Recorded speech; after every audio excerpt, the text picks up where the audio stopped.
Assalamualaikum warahmatullahi wabarakatuh. Perkenalkan, nama saya Rizka Erika dari kelas A dengan NPM 233507033 dari Fakultas Ilmu Sosial dan Ilmu Politik, jurusan Ilmu Politik.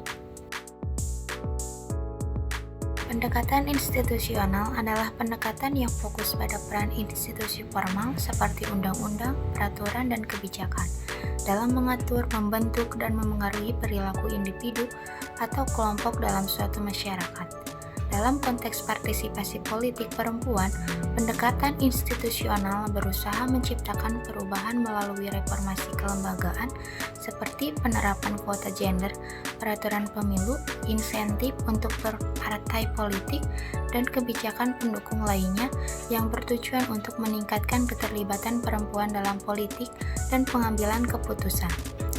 Studi perbandingan adalah metode penelitian yang digunakan untuk membandingkan dua atau lebih entitas, fenomena, atau sistem dalam upaya memahami perbedaan dan kesamaan di antara mereka.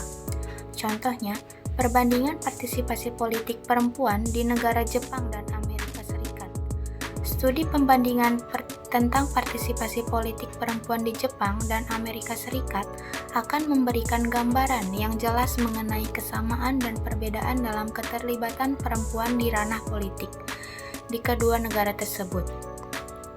Tujuan utama dari perbandingan ini adalah untuk memahami faktor-faktor yang mendukung atau menghambat partisipasi perempuan. Pendekatan ini menekankan pentingnya sistem informal untuk menciptakan lingkungan yang kondusif bagi perubahan sosial dengan memperkenalkan aturan dan prosedur yang dapat mengatasi hambatan struktural dan sosial yang selama ini menghalangi kelompok tertentu, termasuk perempuan. Partisipasi politik perempuan di Jepang masih tergolong rendah meskipun ada kemajuan dengan penunjukan 5 menteri perempuan dalam kabinet baru yang diumumkan oleh Perdana Menteri Fumio Kishida pada September 2023. Jumlah perempuan dalam kabinet tersebut merupakan yang terbanyak sejak tahun 2001 dan 2014. Namun, meskipun perempuan kini mencapai 1/4 dari anggota kabinet, keterwakilan mereka dalam parlemen dan peran politik lebih luas masih sangat terbatas dibandingkan negara-negara maju lainnya. Alasan yang pertama yaitu rendahnya representasi di parlemen, yaitu hanya sekedar 10% anggota parlemen adalah perempuan, jauh di bawah negara-negara lain.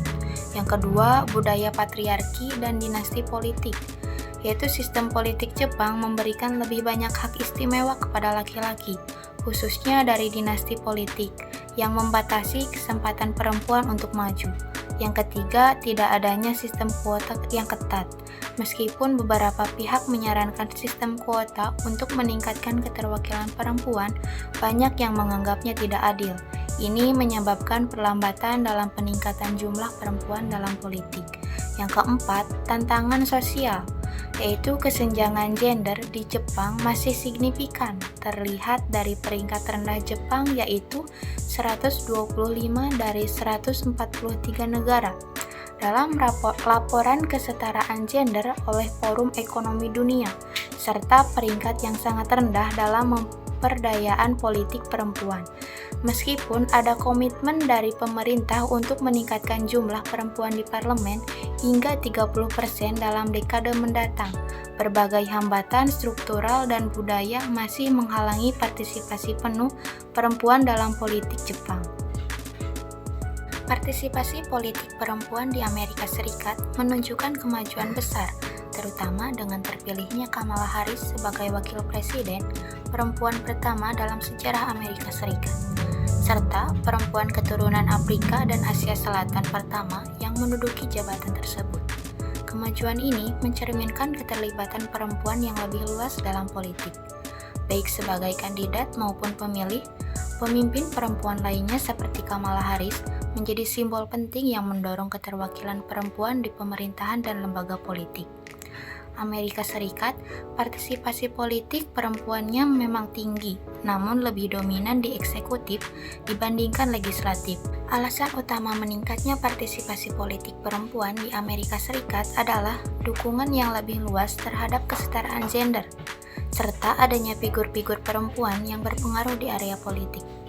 Selain itu, perjuangan hak-hak perempuan, termasuk dalam isu-isu seperti hak aborsi, telah menggerakkan banyak perempuan untuk terlibat dalam politik, baik di tingkat nasional maupun lokal. Kesadaran akan pentingnya representasi perempuan di lembaga-lembaga pemerintahan juga didukung oleh masyarakat dan partai politik di Amerika Serikat, menjadikan perempuan lebih mampu dan termotivasi untuk berperan aktif di dunia politik. Jadi kesimpulannya, partisipasi politik perempuan di Jepang dan Amerika Serikat berbeda signifikan meskipun keduanya negara maju. Di Jepang, hanya sekitar 10% anggota parlemen adalah perempuan, terhambat oleh budaya patriarki, dinasti politik, kurangnya kuota gender, dan kesenjangan gender yang mendalam. Meskipun ada kemajuan, hambatan struktural dan budaya masih kuat. Sebaliknya, di Amerika Serikat, partisipasi perempuan lebih tinggi, terutama setelah terpilihnya Kamala Harris sebagai wakil presiden. Dukungan terhadap kesetaraan gender dan tokoh perempuan berpengaruh, serta isu hak-hak perempuan mendorong keterlibatan lebih luas dalam politik.